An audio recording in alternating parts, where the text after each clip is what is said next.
Blush, like a gentle sunrise, brushed her cheeks as she delicately tucked stray strands of her chin-length, face-framing ebon hair behind her ear. It was a tender, intimate gesture, etched from years of familiarity, a habit she surrendered to when she was touched by nerves or lost in thought, as she now undoubtedly was.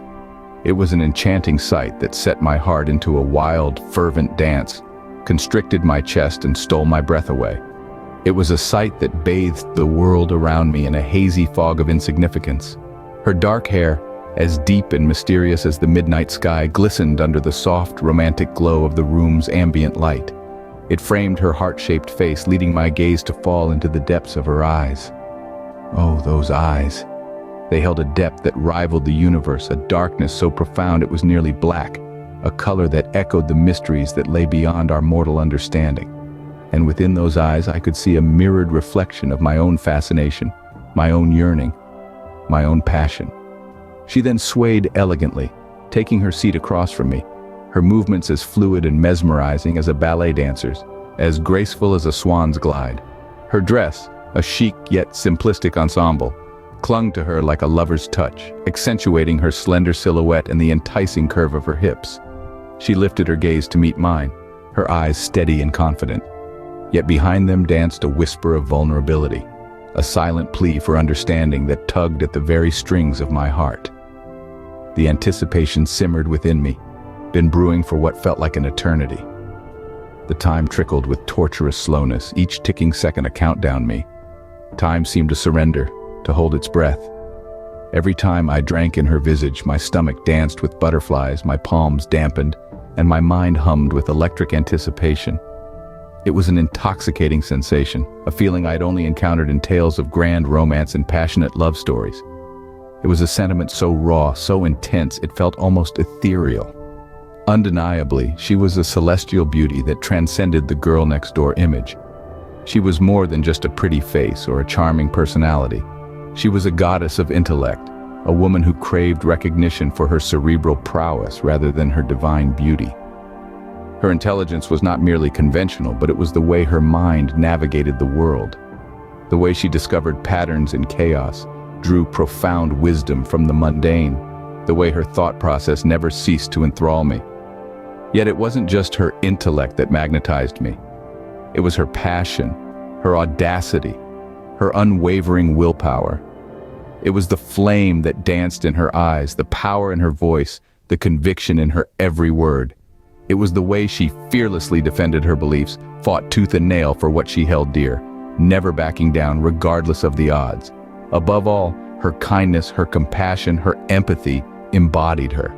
She harbored a heart as boundless as the universe, a heart that embraced all with open arms.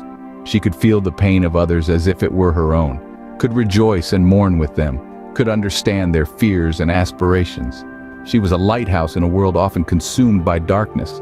Still, my mind was ensnared in her irresistible charm, magnetized by the radiant allure of her smile.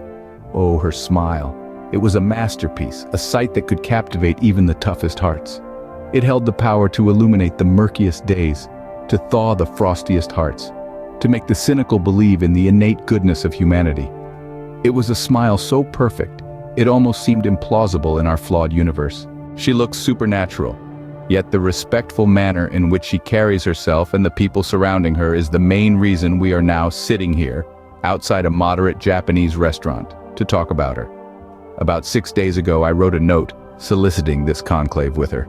She's my manager and practically my boss. I wouldn't come head-on straight and express my devastatingly intent interest in her for fear of losing my job. I would like to think that the meticulously selected words of my text message to her delivered perfectly, or else we wouldn't be here today. Miss Jihan, I wrote. Firstly, I have great admiration and respect for you. You are such a fantastic person and the best boss I have ever had. Secondly, I have 8 sisters and I'm currently writing a book that I hope would help them. The book is about 2 sisters of the same father that weren't aware of each other's existence until they meet to work for the same company. Their acquaintance changed not only their lives, but the lives of people that worked with them too. I based one sister of this story on your personality. That's why I requested for a piece of your time yesterday to understand more about you if you may. Of course, nothing about your personal life shall be discussed if you don't want to, but instead the traits and principles that have aided you to reach where you are today. Think of it as an author-muse chit-chat. The coffee is on me. I consider this piece one of the most important projects I have ever embarked on because my sisters need to know that a woman can stand firm through the ranks of leadership. My apologies for the long note.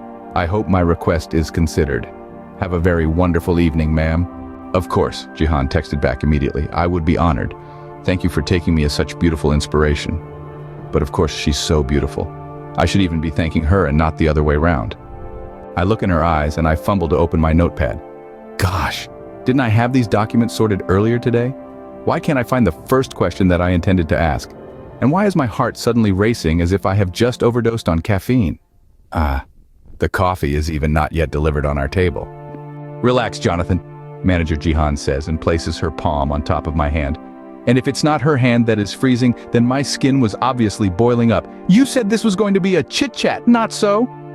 Yes, ma'am, I sweated out. Then let's chat, Jihan says in her usual friendly. Just ask me whatever you need to make your book a bestseller.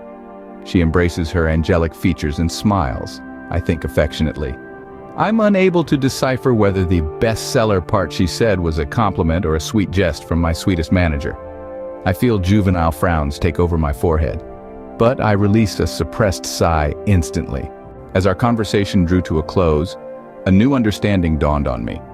Jihan's demeanor, her approachability, and her willingness to engage in conversation was more than just friendly banter.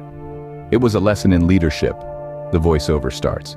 In a world where hierarchy often creates barriers, Jihan broke them down with her kindness and humility. She taught me that respect isn't commanded, it's earned, and that admiration isn't won by superiority but by understanding and empathy. Leadership isn't about standing above others, but standing with them, helping them grow while growing oneself. And that, my friends, is the true essence of being a leader. As I left Jihan that day, I carried with me not just an experience but a valuable lesson that would stay with me forever.